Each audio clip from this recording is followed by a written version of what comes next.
They said the ground could not hold what they buried, that the soil itself began to sicken, and that those who worked it never spoke the same again.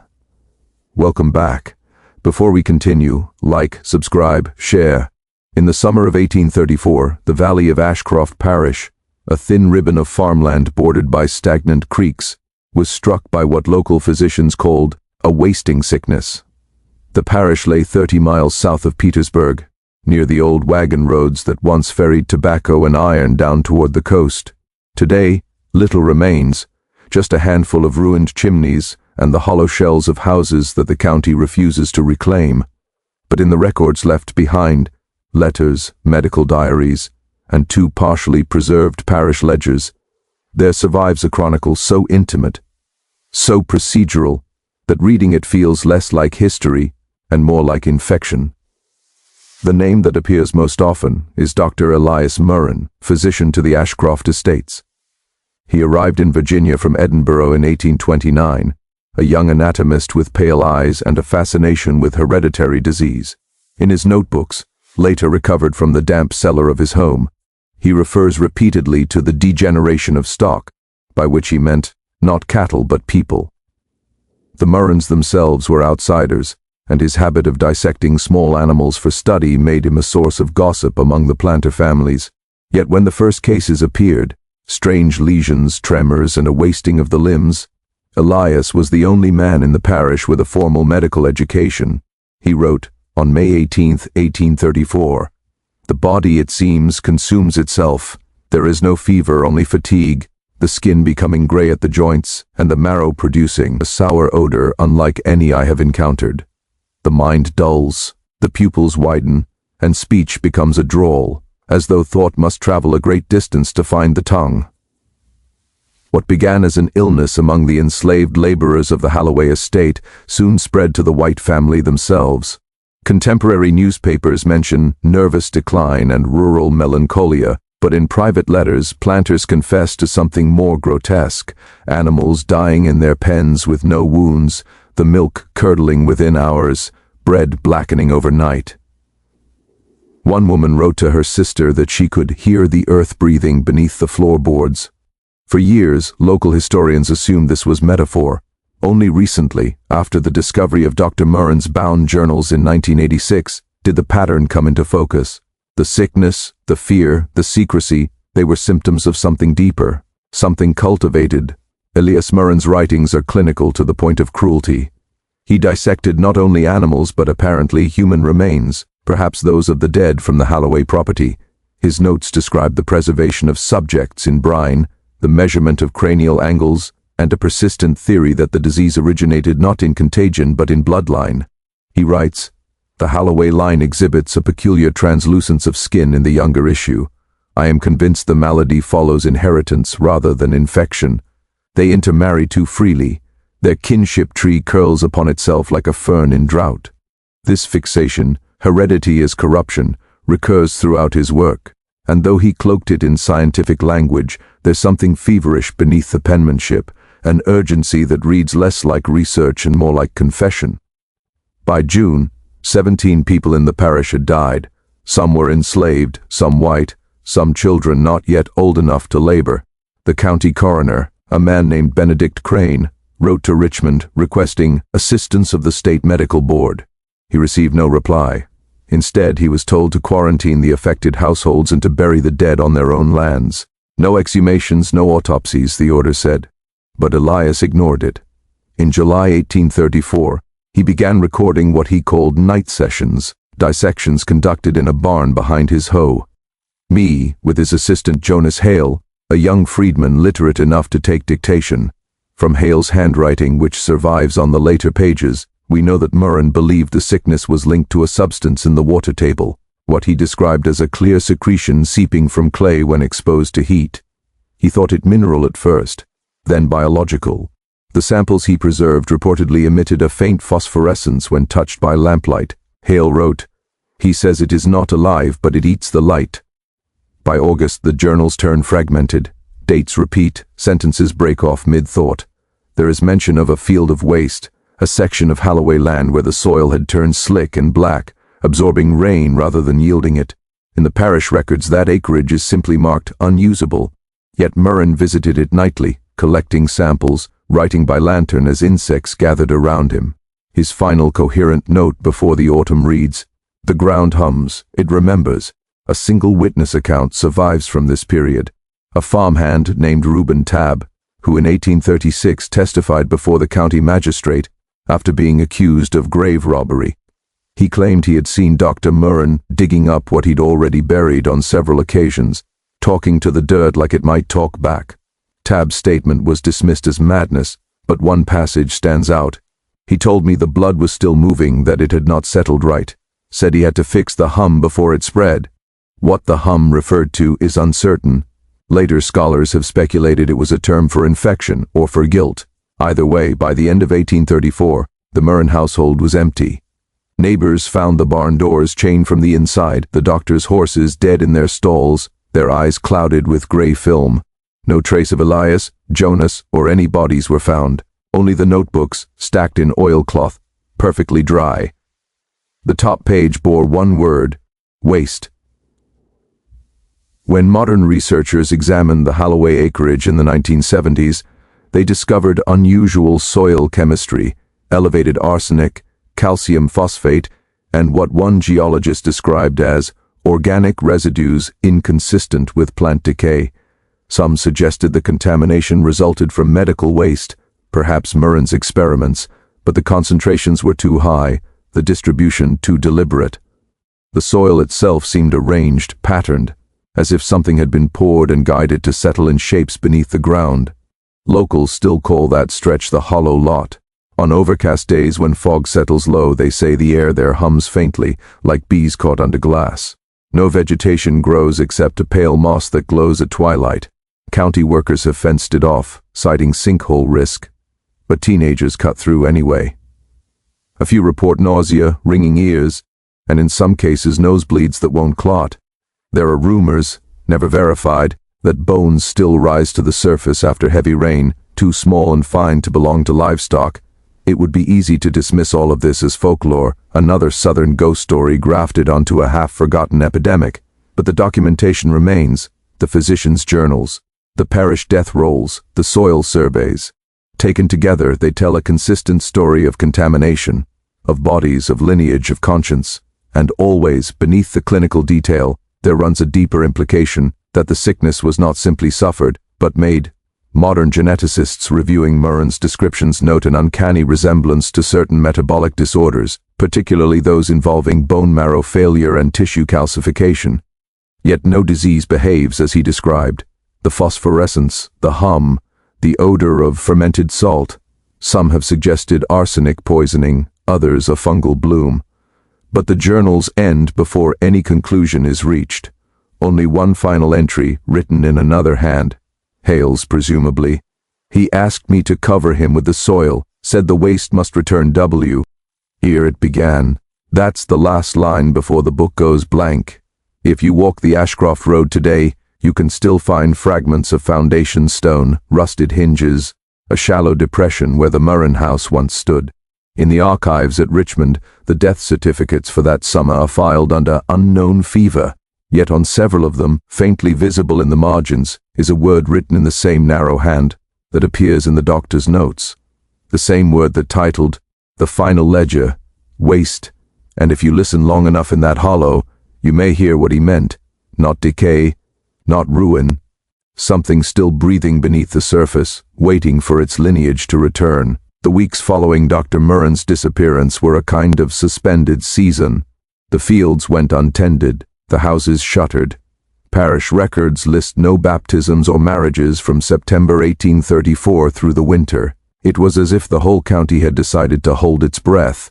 Those who remained described a strange brightness to the nights. No moon, no stars, just a faint silver radiance that seemed to leak up from the soil itself. Some blamed swamp gas, others witchcraft. Only the Holloway family and their surviving servants knew that the glow marked the ground where Elias had worked. They did not speak of it. In January 1835, the new parish physician, Dr. Aaron Kettrell, took residence at the Morwen property. He was a methodical man, 20 years older than Elias had been, trained in Philadelphia. His correspondence with the county clerk survives in brittle folios. He referred to the site as the most unhallowed ground I have ever stood upon. He ordered the barn dismantled and the remnants burned. The men hired for the job refused payment and left before dusk. Kettrell noted their terror but continued alone. He found nothing but broken glass, rusted scalpel blades, and a faint white residue that he could not wash from his hands. By February, Kettrell began his own study of the local illness, which the residents were now calling the wasting. He performed examinations on 2 surviving children from the Holloway estate. He wrote that their skin was thin as parchment, and that beneath it he could see a motion, slow and deliberate, as though something beneath were tasting the air. The children did not speak. Both died within a month. Their burial places were unrecorded. The family insisted the graves be dug deep enough that rain would not reach them. The doctor's notes became progressively less formal. In March he wrote to his mentor in Philadelphia that he had begun hearing the low tone described by the late Dr. Morwen, though I believed it at first a fancy born of isolation. He claimed the sound rose through his boots when he crossed the lower fields, a vibration like the purring of an immense animal. He began sleeping during the day and working through the night, telling his assistant that daylight dulled his thoughts. Local rumor from that spring tells of livestock wandering from their pens and drowning in the creek, of fences sinking into the softened ground. Some of the enslaved laborers from neighboring farms deserted, heading north along the Appomattox Road. Those caught were brought back and whipped publicly, though even the overseers admitted they seemed hollowed out, as if their eyes were looking at something we could not see. By midsummer the soil had turned a peculiar color. Kettrell sent samples to Richmond, where a state chemist reported an unaccountable fluorescence and warned that prolonged exposure might cause hallucinations. The report was filed and forgotten. The physician himself grew erratic. He stopped answering correspondence, stopped attending services. His assistant, a young woman named Clara Beale, was last seen leaving the property with a bundle of papers tied in oilcloth. She told a neighbor she was taking them to the courthouse for safekeeping.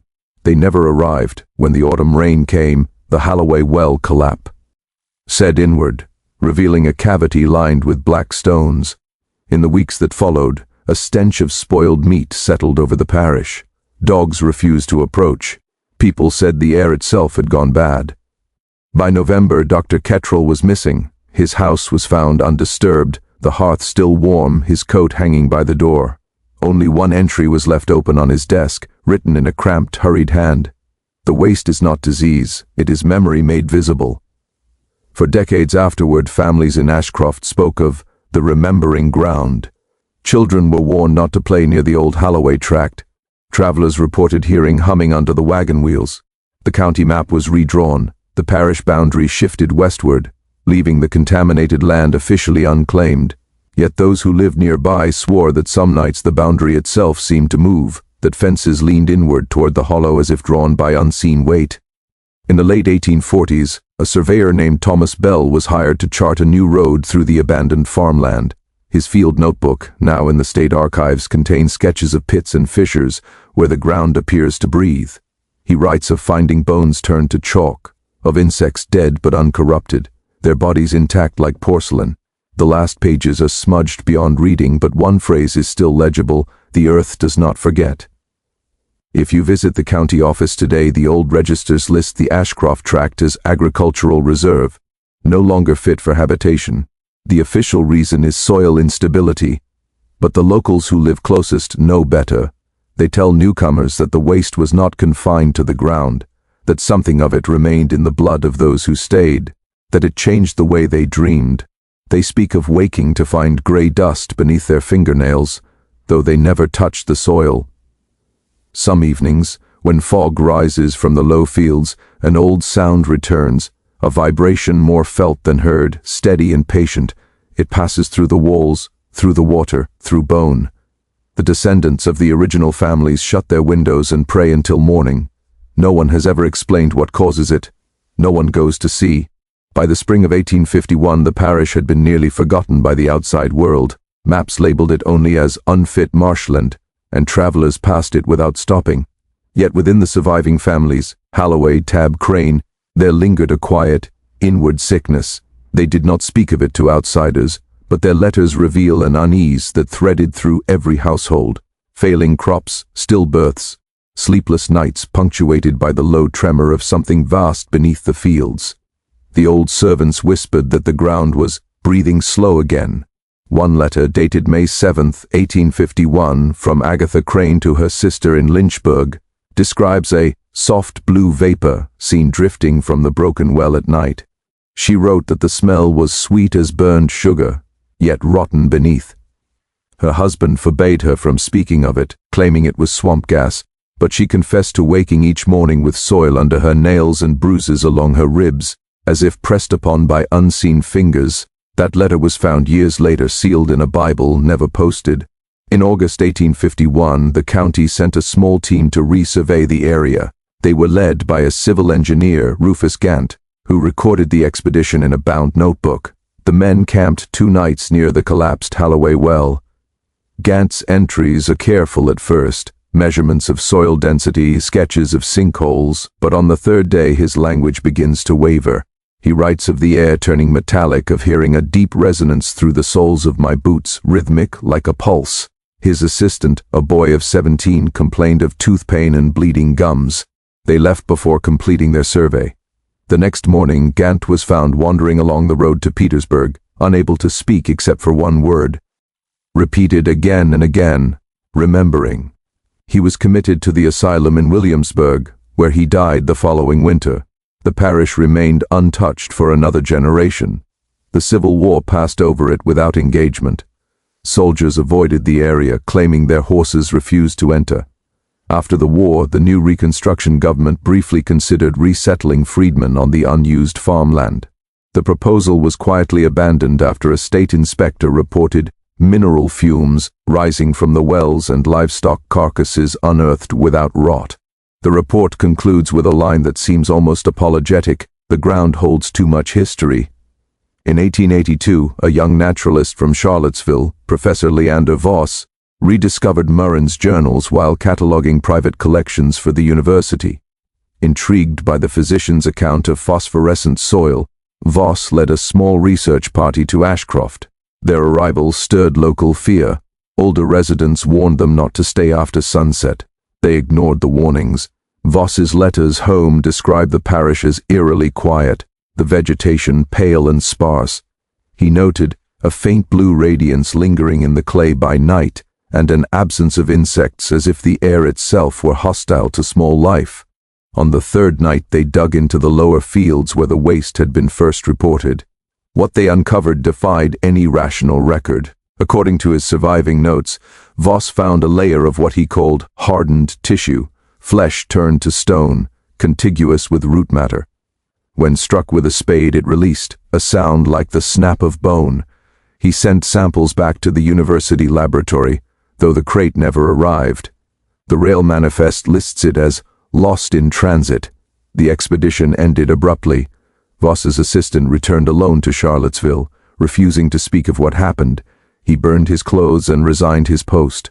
2 months later, Voss's journal arrived by post at the university, wrapped in damp cloth, no return address. The last entry reads simply, "It was never contagion. It was inheritance buried shallow." The following decade saw a rash of small tragedies among the nearby hamlets. Children born without nails, livestock with translucent skin, water that shimmered in the dark. The afflicted families all traced lineage back to the old Ashcroft names. Locals began to talk again about the waste, no longer as a sickness but as a curse carried through the blood. Some said it was punishment for desecrating the earth. Others whispered it was the earth's own attempt to reclaim what had been taken. By 1899, the county ordered the last houses near the hollow lot abandoned. The parish church was dismantled, its stones carted away. Yet even as they built new roads and new boundaries, the people found the waste creeping outward, a discoloration in the soil miles from the original site, a hum that could be felt through the iron rails of the new line at night. No one could explain how sound could travel through so much ground. They stopped trying. At the turn of the century, a final document appeared, a typed report from the State Geological Survey of 1901, summarizing all known data on the Ashcroft Tract. It cites mineral corruption, arsenic seepage, and unknown organic residues. But in the margin, in pencil, an unnamed clerk had written a note, "Do not disturb, still active." That was the last time the state addressed it.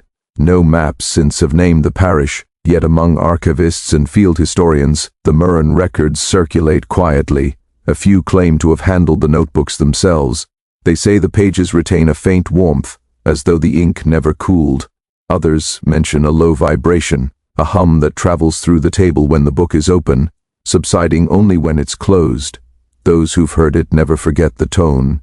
Even now, more than a century later, there are nights when the fog along the southern creek thickens, and the air hums a guy.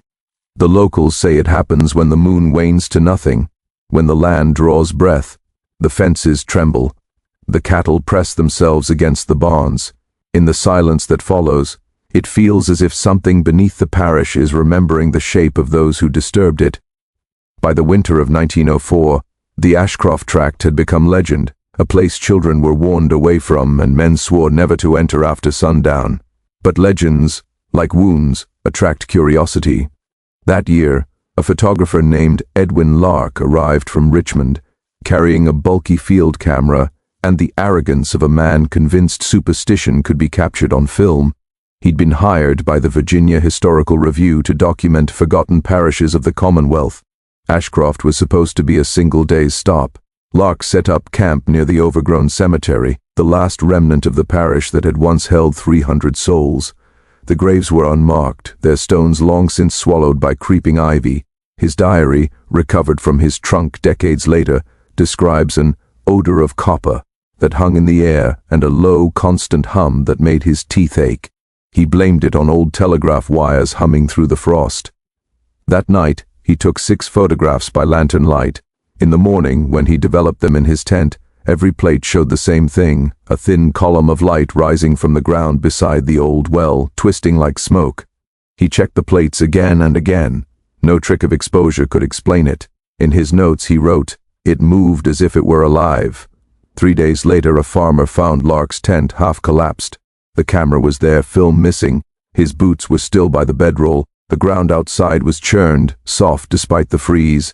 Tracks led toward the hollow lot, but vanished halfway down the slope, as though something heavy had been dragged into the soil and swallowed whole.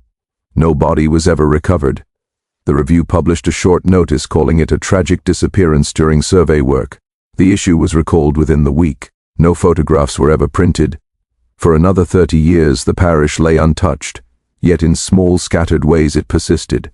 During the Great War, soldiers stationed in Norfolk reported nightmares of blue-lit fields and a heartbeat in the dirt. A few of them traced their ancestry to the same 3 families, Crane, Halloway, Tabb. One, Private Martin Tabb, was court-martialed after refusing to dig trenches, claiming, "The ground remembers what's buried."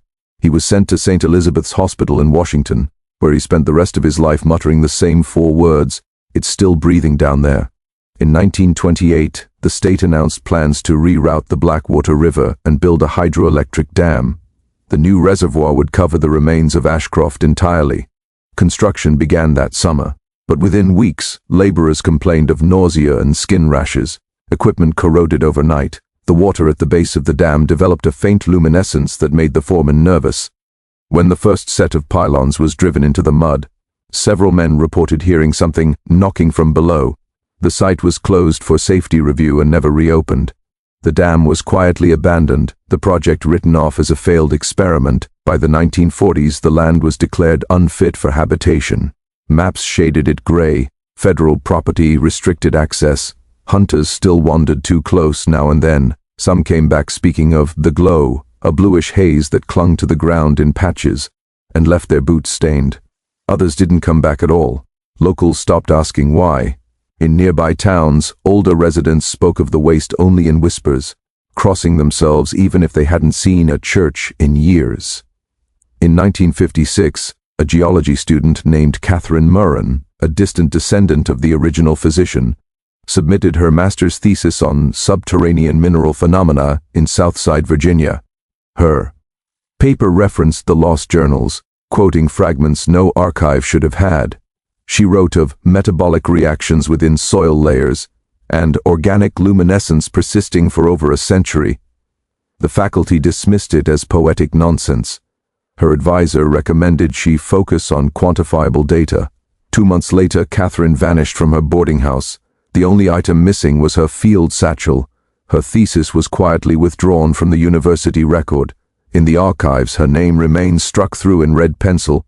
By then, the waste had become more than a legend. It was a warning, passed through generations like an heirloom nobody wanted.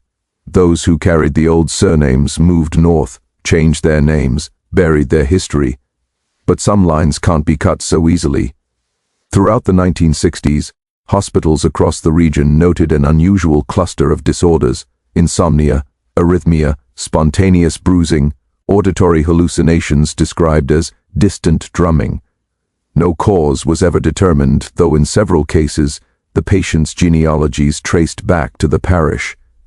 In 1974, the state sold part of the land to a private research consortium calling itself the Anodyne Group.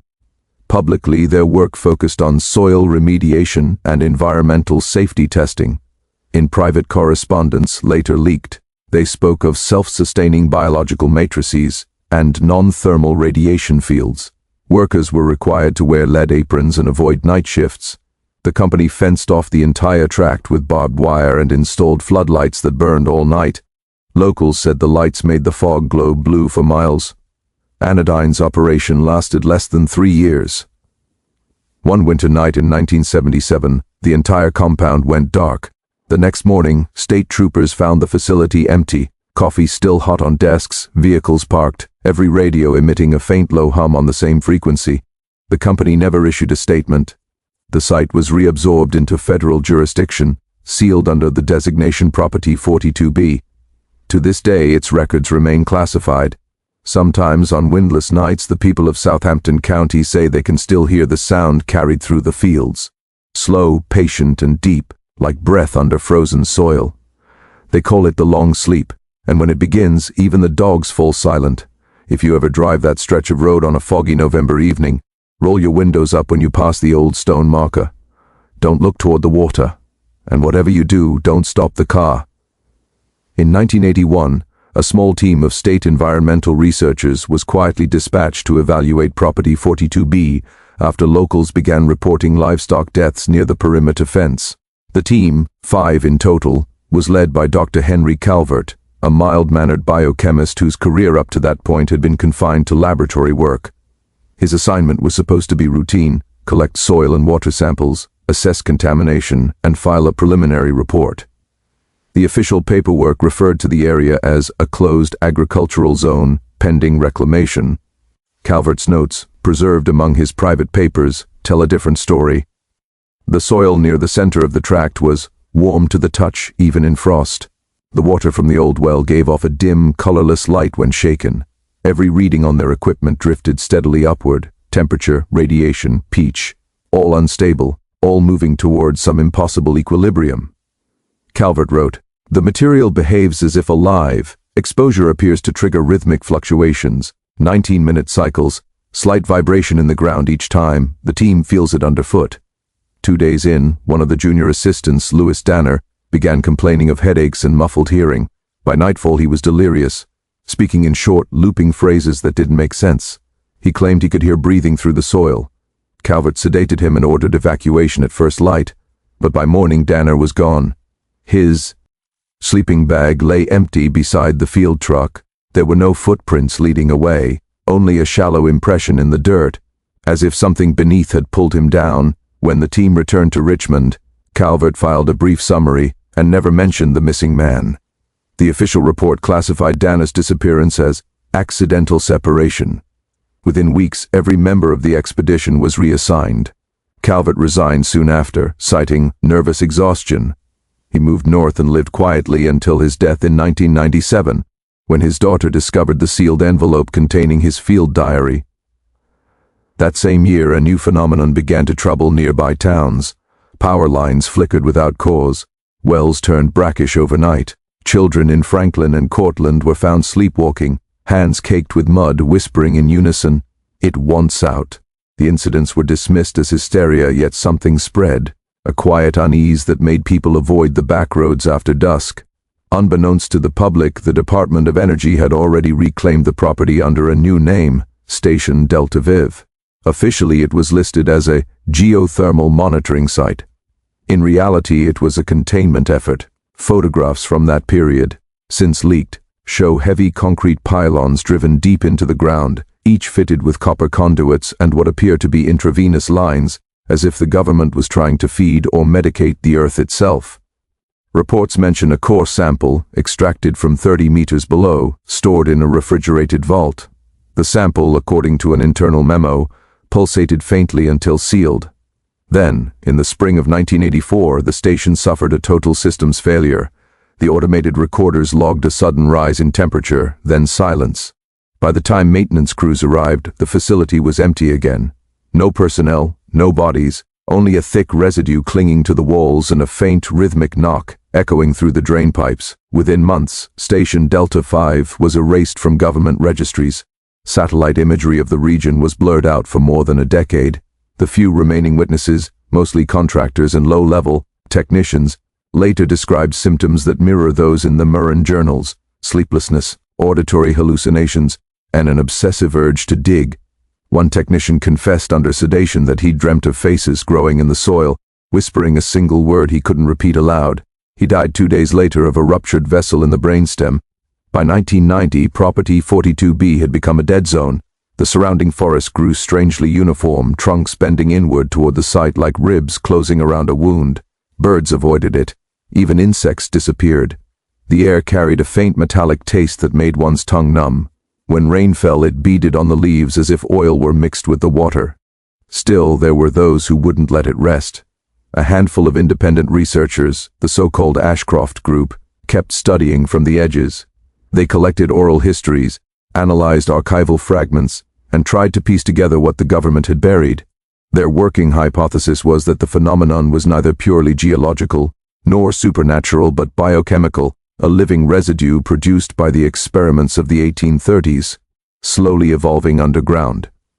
One of them, Dr. Judith Crane, argued that the parish physicians had succeeded in creating a regenerative substrate meant to preserve life indefinitely, only they hadn't accounted for scale.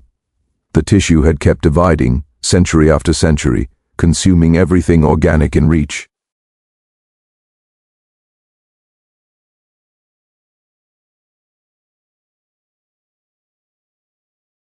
Her final field memo reads, "It is not evil, it is patient, it feeds on memory, and we have given it enough." After that, the group dissolved. Crane's home burned the following winter. Official cause, faulty wiring. Unofficially, locals said the flames glowed the same pale blue as the old water. When you read through all the reports, from 1834 to 1990, the pattern is unmistakable. Every attempt to understand the Ashcroft Tract ends the same way: silence, erasure, or absorption. Those who get too close are pulled in, not just physically but mentally, as if the thing beneath the soil collects minds the way roots collect rain. And yet, someone keeps watching. Even now, surveillance drones occasionally drift over the property. Their live feeds cut out for exactly 19 minutes at a time, the same interval Dr. Calvert recorded 40 years earlier. Then they resume as if nothing happened, showing only still trees, quiet earth, and that faint, impossible light seeping through the cracks. The ground is breathing again. The files from 1991 onward grow thinner, more cryptic, typed on aging letterhead, stamped with half-faded seals. Most were never meant for civilian eyes. They come from a chain of custody that reads like an epitaph: U.S. Department of Energy Joint Biomedical Research Division, Defense Advanced Research Agency, subsection G14. Every folder bears the same label: Ashcroft Remediation Study. The first memorandum begins clinically enough: objective, to neutralize residual organic reactivity within Zone 42B and assess potential biomedical applications. But the handwriting in the margins, penned in black fountain ink, tells another story. Not neutralized, responsive, possibly communicative.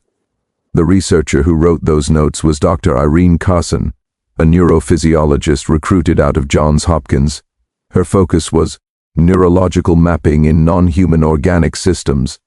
Her surviving correspondence, later leaked by an anonymous contractor, suggests that she viewed the Ashcroft phenomenon not as contamination but as intelligence. In a letter to a colleague, she described her first controlled contact experiment.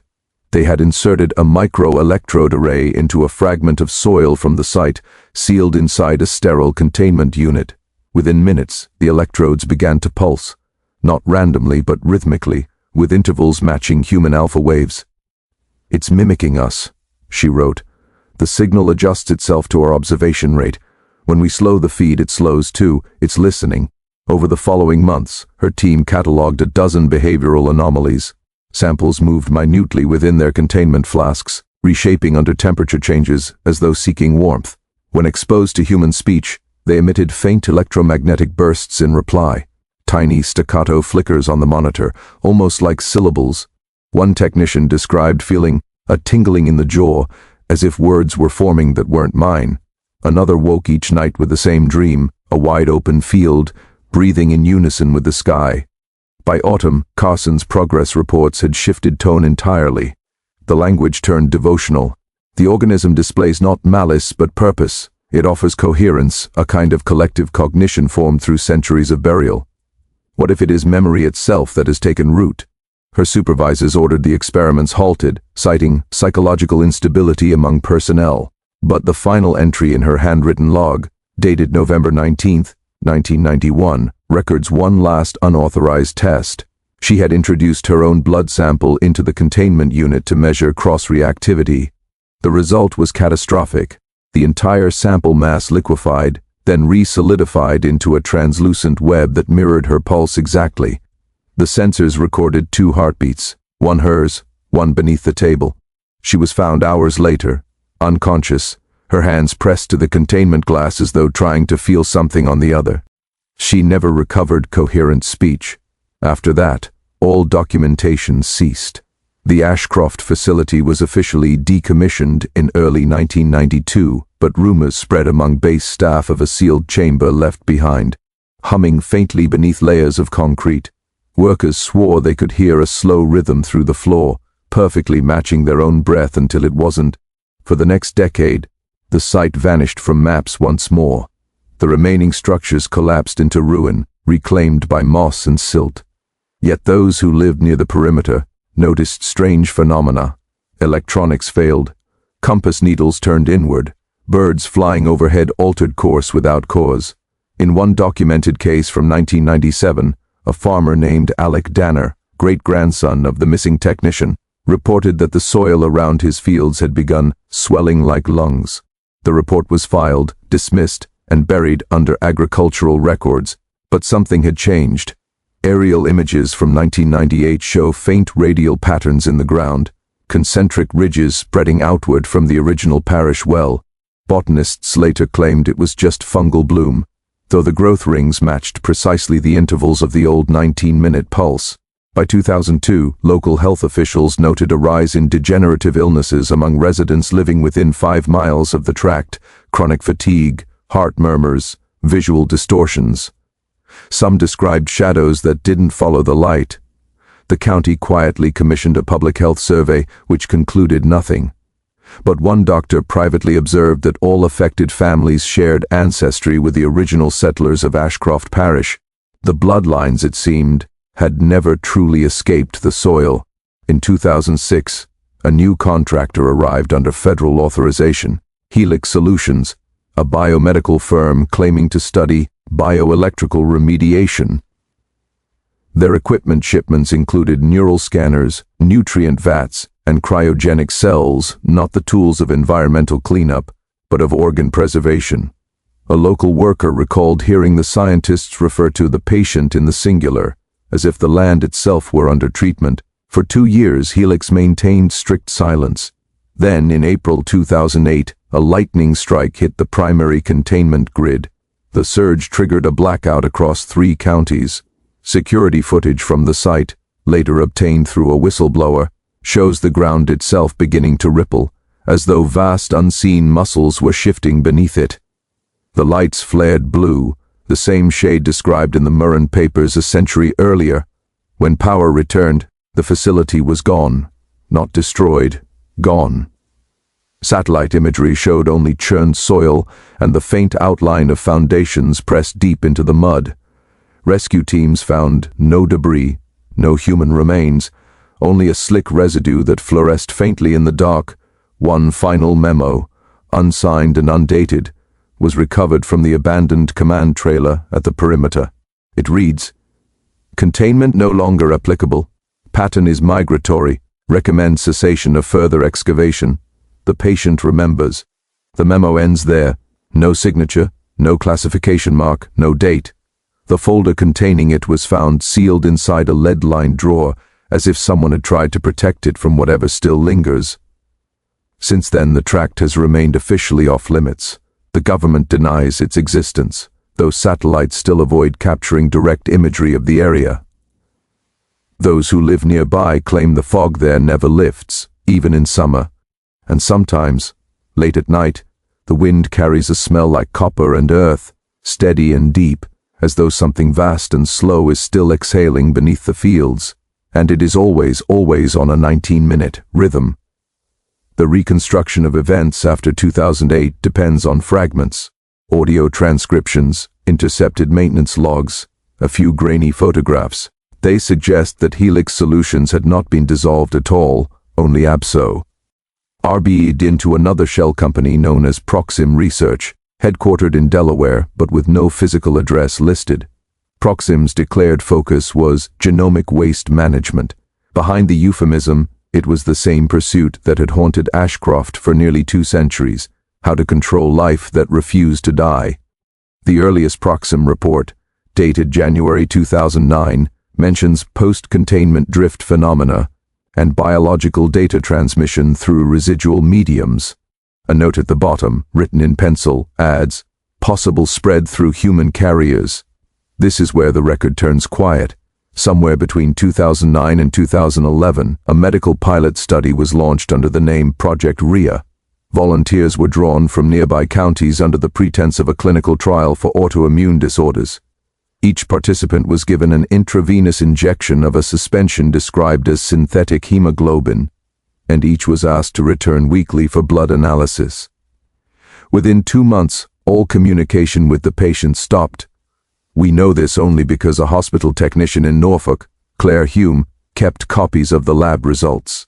The samples she processed from Project Rhea did not behave like blood. When refrigerated, they condensed into fine filaments that vibrated at low frequency, audible only through amplification. When exposed to ultraviolet light, they pulsed at regular intervals, exactly 19 minutes apart. Claire resigned in 2012. In an unsent letter found after her disappearance, she wrote, "It isn't infection, it's instruction.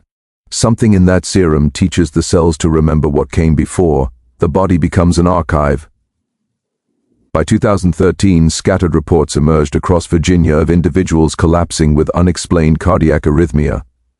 The coroner's files describe unusual tissue density in major organs, cells compacted in spiral patterns, as if imitating growth rings. 2 of the deceased were confirmed participants of Rhea. The others, no connection on record. Still, the correlation spread quietly, forming a line that pointed straight back to the vanished Ashcroft tract. That same year, a local high school teacher posted online about a humming field visible at night from the old highway. The post was deleted within hours. A cached copy remains, blurry but legible. Light coming from the ground, blue-white, moving in waves, heard a voice saying, "Stay warm." Around this time, the Proxim servers were breached by an anonymous user, likely an insider. The leaked files, later shared on hidden forums, contained schematic diagrams labeled Neural Soil Interface, NSI, and Cognitive Harvest Unit. One image shows what appears to be a human brain suspended in a nutrient bath connected to thick, root-like filaments. In the corner, scrawled in black ink, Ashcroft sequence viable, propagation stage imminent. By 2015, environmental sensors across southern Virginia began registering unexplained magnetic oscillations. Livestock miscarried in clusters. Wells turned saline again. Cell towers near the old perimeter suffered transient blackouts exactly 19 minutes long, repeating through the night. Authorities attributed it to solar interference, but those who lived nearby said it felt like the ground was thinking. A retired geologist, Dr. Martin R. Vail, took it upon himself to investigate. In his recorded field notes, recovered by his son after Vail vanished, he described digging into what he believed was an old utility line from Station Delta Viv. About 6 feet down, he struck something soft, warm, and faintly luminous. His final entry ends abruptly. "I think it knows I'm here." The last few seconds of the audio are static, then the faint rhythm of breathing too close to the microphone and a low wet sound like soil compressing under weight. No further trace of Dr. Vale was ever found. In 2017, Proxim was quietly dissolved. Its research assets were redistributed to various private firms, mostly biomedical startups, venture funding. None of the patents make direct reference to Ashcroft or Helix, but some share identical phrasing: bioadaptive lattice, memory tissue resonance, and inherited cellular persistence. By 2019, the phenomenon had left the countryside. Residents in nearby cities began reporting power fluctuations, static bursts in AM radio bands, even interference in heart monitors that pulsed every 19 minutes. A few researchers speculated that whatever once lay beneath Ashcroft was no longer confined to soil. It had found a new host, the bloodstream of the living descendants, seeded decades earlier through Rhea. The symptoms were subtle: fatigue, echoing thoughts, dreams of underground light. Physicians dismissed them as anxiety, but the pattern persisted, spreading outward along bloodlines. Genetic sequencing in several unrelated cases revealed a repeating strand not found in any known human genome, a spiral encoded with 19 base pairs, forming what one analyst called a rhythmic palindrome. A field agent's note from 2020 states simply, "We've become the medium." And indeed, strange coincidences followed. Memory lapses shared across families. The same word whispered during sleep: waste. Not shouted, not moaned, spoken softly, like a name. Those who have studied this case long enough recognize the irony. The substance first sought to preserve life, now it preserves consciousness itself, distributed through those who remain. A collective memory rising through flesh instead of soil. The land lies dormant, they say. But every 19 minutes, across an invisible network of hearts and nerves, a faint synchronous tremor can still be detected, an inherited pulse. The patient has learned to travel, and so the story no longer ends with the field. It ends wherever blood carries the memory of Ashcroft. The night they opened the cellar door, something in the air changed. Some fine, invisible thread pulled tight enough to hum. No one spoke of fear, not openly. But all the men who descended the stone steps that October evening of 1834 seemed smaller for the sound of their own boots. The records we have, scrawled accounts, an unsigned statement, and one torn letter, agree on little but one detail: that the air below smelled not only of rot, but of something electrical, like a thunderstorm trapped underground. When Dr. Hiram Ashcombe struck his lantern, the light fell over what had once been a storage pit for salted meat. Now it was a vault of instruments, half surgical, half devotional. Hooks, tubing, polished bowls. Along the rear wall, shelves of jars holding what could only be fragments of something once human. Preserved tissue, eyes clouded to milk, things that still shimmered faintly as if reacting to light. Beside them lay a ledger, its pages numbered but unlabeled, each line drawn in the same thin, patient hand. The handwriting belonged to someone educated. There were annotations in Latin, cross-references to Galen and Pare, but the margins spoke a language all their own, notations about lineage strength, temperament under fasting, and ocular dilation at him. Dr. Ashcombe read enough to understand that this was not a surgeon's record but a genealogical experiment. The jar nearest the lamp contained something unmistakable, a small hand, bone white against the preserving fluid. It was labeled Generation 4. No name, only that behind him the others, the parish constable, a clerk from the magistrate's office, and a hired digger, kept their eyes lowered. They'd been warned about superstition, about rumors of the Morwen family's inheritance, yet none expected proof in glass. When Ashcombe instructed them to remove the contents carefully, 2 refused. The third fainted before touching the jar. Later in his deposition, the constable wrote that Ashcombe worked with a manner bordering on reverence. He took notes on each specimen, often muttering to himself. He spoke of a continuity of form and a preservation beyond expectation. But he did not mention what the clerk swore he saw: a twitch, the slightest movement in one of the sealed jars, as if the fragment inside, something like a tongue, shifted position when exposed to air. The next day, the cellar was sealed by order of the magistrate.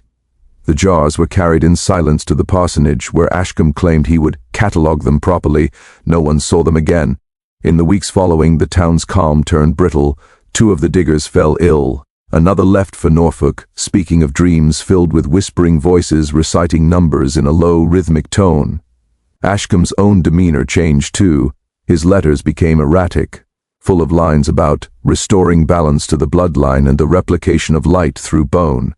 When pressed, he insisted it was nothing more than academic pursuit, that he was preparing a paper for the Royal College of Surgeons. But there were witnesses. The sexton's boy, who delivered kindling to the parsonage, described the cellar windows glowing faintly at night, as if a lantern were beneath the floorboards. The housekeeper said she'd heard chanting in the language of church rites, though not quite Latin, and that Ashcombe's voice was not alone. The journal fragments found later in the Ashcombe papers suggest he began a new series of trials, something he called resonance observation. It involved the remains taken from the Morwen estate and, alarmingly, live subjects from the poorhouse. He believed the Morwens had somehow preserved vitality within tissue, some hereditary charge that lingered beyond death. His goal, as he phrased it, was to recover the current lost in separation. No official record admits to what happened next, but the surviving correspondence from the magistrate's office notes an anonymous complaint in December 1834, a report of unwholesome sounds and cries of unnatural pitch emanating from the church cellar after midnight. When officers arrived, they found the doors bolted from the inside. By morning, Ashcombe was gone. His notes, however, remained. One page bore a single line written in a hand shaking from exhaustion. The heart answers still if one knows the question. The constable's later testimony, suppressed until 1902, described the cellar as red with fluid but not of blood scent. They found on the table a shape that might have been human once, the features blurred as if melted. Around it, instruments arranged like a ritual, a compass, a child's skull, and a mirror face downward. It was the mirror that disturbed them most. Beneath it, scratched into the wood, was a date, February 12, 1835. Nearly 3 months in the future. Afterward, the parish sealed the church and burned the parsonage. The official explanation cited contagion, but certain details escaped into rumor. Villagers claimed they saw Ashcombe wandering the marshes weeks later, his coat blackened by soot, his eyes bright as if lit from within. One farmer swore the man spoke to him in perfect calm, asking if the lineage endures. By spring, the sickness had spread, livestock born deformed, infants still and pale.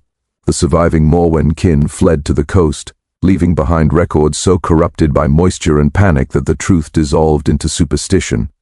All that remained were fragments, medical, clerical, and whispered, in one unsigned account, possibly by the clerk who had accompanied Ashcombe. The writer insists the jars did not contain remains at all, but seeds of a finer race, something the doctor believed would cure the fatigue of human inheritance. The description ends abruptly, the ink blurred by what appears to be salt water. Later historians, trying to reconcile these documents, proposed natural explanations: contamination of groundwater, hysteria, mercury poisoning from Ashcombe's instruments. But the parish records tell a subtler story: the slow disappearance of entire family lines, recorded births without baptis. Ms. Names entered, and then struck through in red. By autumn of 1835, the village had changed its name. Even now, its ruins lie unmarked along the river bend, the soil oddly pale, as though bleached from beneath. And if you strike the ground with a spade on a damp night, locals say you might hear a hollow ringing, as if something metal lies far below, still humming faintly in the dark. It began with the fog returning to the river, thick as wool, drifting inland until even the churchyard walls dissolved in it. The surviving records describe that winter of 1835 as unusually warm, yet the mist carried a chill that seemed to rise from the ground itself. Those who had remained in the village wrote of sleep that no longer refreshed, of strange murmurs in the soil beneath their beds, of lanterns that guttered out all at once. The magistrate's report called it collective melancholy, but the physician sent from Norwich noted that the symptoms, insomnia, trembling, hallucinations, clustered only among the families who had lived closest to the Morwen estate. By then, Dr. Ashcombe was presumed dead. A man fitting his description had been seen once near the marsh boundary in early February, coat turned wrong side out, head bare, carrying something wrapped in canvas. When approached, he stepped into the reeds and vanished. Weeks later, children gathering firewood found the same canvas bundle snagged against the bridge supports. Inside was a single volume, leather warped by moisture, clasp broken, pages fused together. The few legible sections were inventories of samples cross-referenced by date, many matching the family names still living in the parish. The discovery brought investigators back. They opened the sealed church in March. The door hinges were fused with rust and something waxy. Inside, pews lay overturned. In the chancel they found stains across the flagstones in a ring pattern, as if something had burned without flame. In the vestry, the last of Ashcombe's apparatus remained, glass tubes coiled with green sediment, the smell of iron and spoiled fruit. What unsettled them most, though, was a pulse, an intermittent vibration in the wooden floor. One of the men knelt, pressed his ear to the boards, and swore he heard water flowing deep below, though there were no wells under the church. The magistrate ordered everything dismantled, yet the workers refused to stay after dusk. They said the sound grew louder at night, a rhythm like breathing. One foreman noted in his ledger that the vibration ceased only when prayers were spoken aloud. "The air clears," he wrote, "but only until the final word is said." From these accounts emerged the story of the Undersound, a term that appears in letters from 1835 through 1837. Residents described it as a tone just beyond hearing, felt rather than heard, causing nausea, dread, sometimes fainting. Livestock miscarried. Windows cracked in their frames. The new vicar, Reverend Phelps, blamed miasma rising from the marsh and urged constant incense burning in homes. Yet even he kept a candle lit through the night, and in his diary he confessed that he too heard the call under the silence. No single event marked the breaking point. People left quietly, abandoning furniture, food half prepared. The census of 1837 lists fewer than 30 souls where there had been 200. The last entry from the parish clerk reads simply, "The fog has taken the bell." He meant it literally. The church bell, which hung until that spring, was found one morning in the nave. Rope burned through as if cut by heat. What came next was reconstruction. The diocese reclaimed the land, filled the cellar beneath the church with lime, and forbade further excavation. The remaining papers of Dr. Ashcombe were gathered and sealed in the Norwich archive under the designation Specimen Case 12. For decades the story lay dormant, considered a curiosity of rural superstition. Only when the groundworks for the modern bridge began in 1910 did it surface again. The engineers uncovered glass fragments embedded in the clay, thick, greenish, shaped like laboratory vessels. A few contained residue so luminous it glowed faintly in shade. One worker, a stonemason named Carter, reported dizziness after touching the shards. He left the site 3 days later complaining of a ringing that has weight. His family later insisted he never slept again. A government inspector collected the fragments for testing. None were ever returned, but an unsigned memorandum dated 1912, found decades later in a ministry file, mentions residual oscillation consistent with high voltage exposure and recommends complete containment, no public disclosure. The memorandum's header identifies the location not as the Morwen village but by its modern name, which had been changed precisely to sever that link. Yet something remained. Local fishermen still speak of lights in the river mist, green and slow-moving, as if from below the surface. Their elders warn not to call out to them, for they echo back in voices not your own. A superstition, perhaps, but in 1974 a university research team conducting soil surveys along the river reported interference in their audio equipment, low-frequency bursts that corresponded exactly to the rhythm of a human pulse. When the lead researcher traced the source, it pointed to a patch of ground beneath the ruined foundations of the church, long since overgrown with nettle and hawthorn. The team recorded several minutes of the disturbance before the instruments failed. The surviving audio, catalogued briefly before being withdrawn, contains a faint sequence of tones repeating every 42 seconds. At the 4-minute mark, one of the tones rises, shaping what experts later described as almost a syllable. It resembles a name. To this day, the recording's origin is officially attributed to equipment feedback in damp conditions. Yet the researcher who first logged the data resigned weeks later. In a personal letter, she described hearing the same rhythm in my blood when I try to sleep. Her correspondence ends with a final note, handshaken, barely legible. If he asked the heart the question, then it is still answering.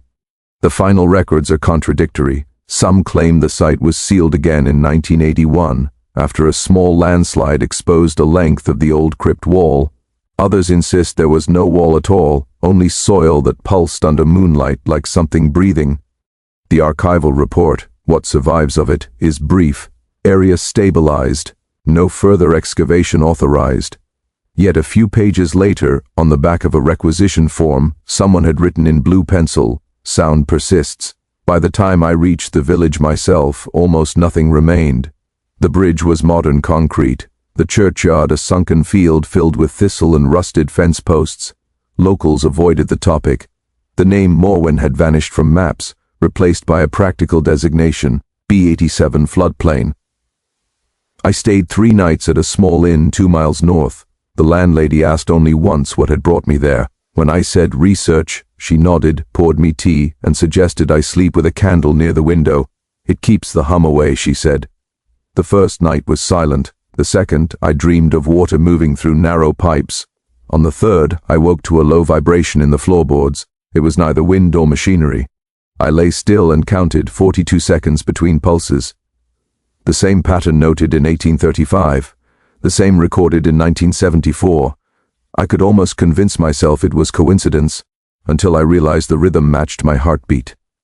At dawn I walked to the ruins. The ground mist had thickened to the color of ash. I found the stones of the old foundation, white, porous, scattered like teeth.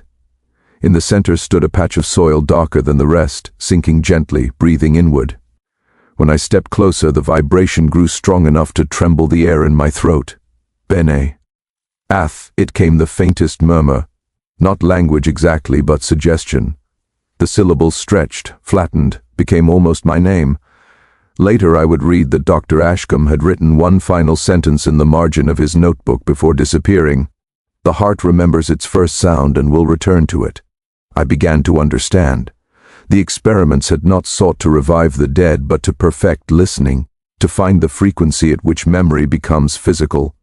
The families of the parish had been his test subjects, their blood charted like waves, their dreams measured in resonance. Whatever he had awakened in them had never gone silent. It had simply waited for another ear. When the fog lifted, the soil stilled.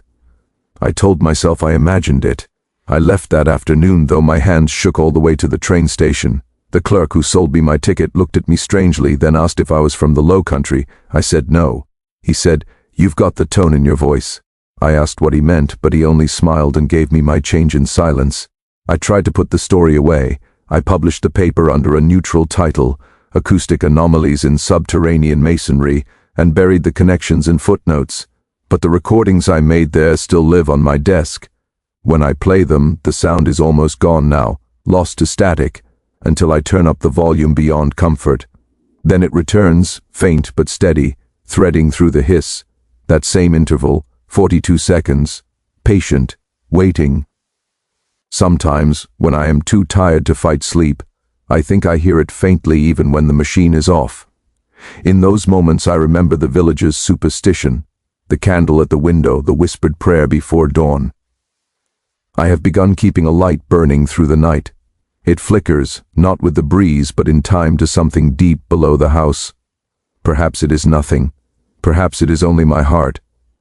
Yet when I press my hand to my chest, I can feel that the beat is not quite mine anymore.